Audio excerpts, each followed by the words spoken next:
guys, Nicole here from the Little Craft House. Today I'm going to be showing you how to get this hammered metal look using your polymer clay. So you'll need the following items. I've chosen to use Sculpey Primo in burnt umber. I'm also using Pearl X. This one is called Knox Gold. I've also got my selection of shape cutters, my normal tools such as the knives and acrylic roller. I've got a soft bristled paintbrush.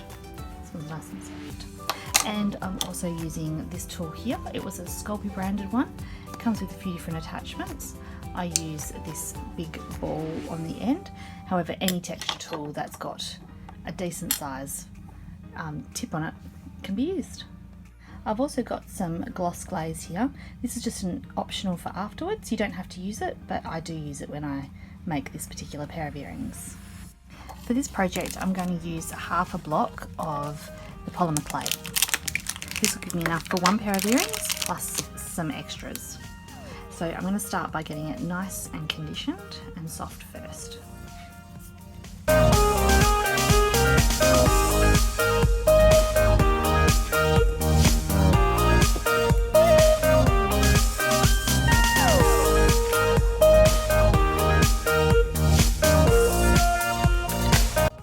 So my piece has been nice and conditioned now, and I've put it through my pasta machine on the thickest setting to give it about a 3mm thickness.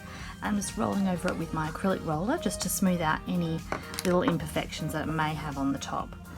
So nice and smooth. There's a little bit of transfer there from my machine, but that's okay. I'll cover that up with the Pearl X in a moment. Okay, so I've got my soft bristled brush here. I'm not going to use too much of it. Just going to start smoothing it on.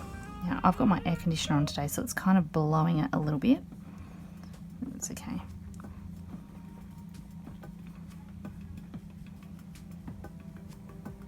I'm just going to smooth it on right up to the edges. And just make a nice even coverage.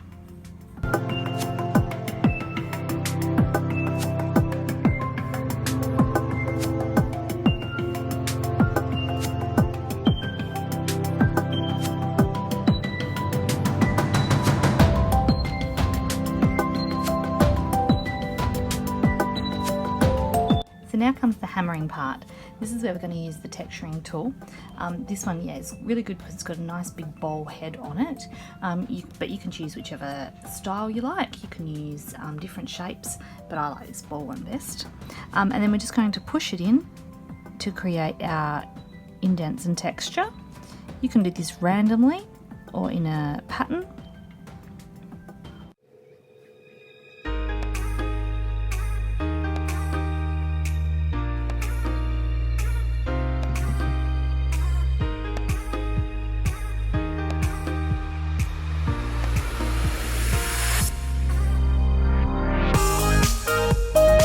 Now comes the fun bit of cutting out the shapes.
Okay, and as usual, what I like to do is once I've cut my pieces and scrape them up, just give a gentle press around the edges.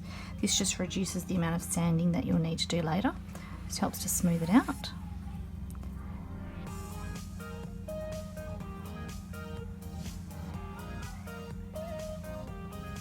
And I'm going to bake these items now. Okay, so I've half assembled my components now just to show you what they're going to look like. They've been cured in the oven, and I have sanded around the edges. Now I quite like having this contrast of the dark and the metallic, so I've left the edges that dark colour. If you would prefer that your metallic goes all the way to the edge, what you can do after we've cut out and smoothed, you could then add some more of the Pearl powder around the edge just to cover that dark clay colour up. Or have chosen a colour closer to the Pearl colour that you've used. So anyway, I have baked them, I've sanded them, and I have also added the Sculpey Gloss Glaze onto them. This is just going to give an extra bit of protection to the Pearl powder, and it also gives an added shine to it as well. So yeah, thanks for joining me today in this tutorial, guys. Hope you've learnt something new, and I hope you give it a try. If you do, please tag me on social media because I love to see what you guys create. So thanks again for joining me, and I shall see you next time. Bye!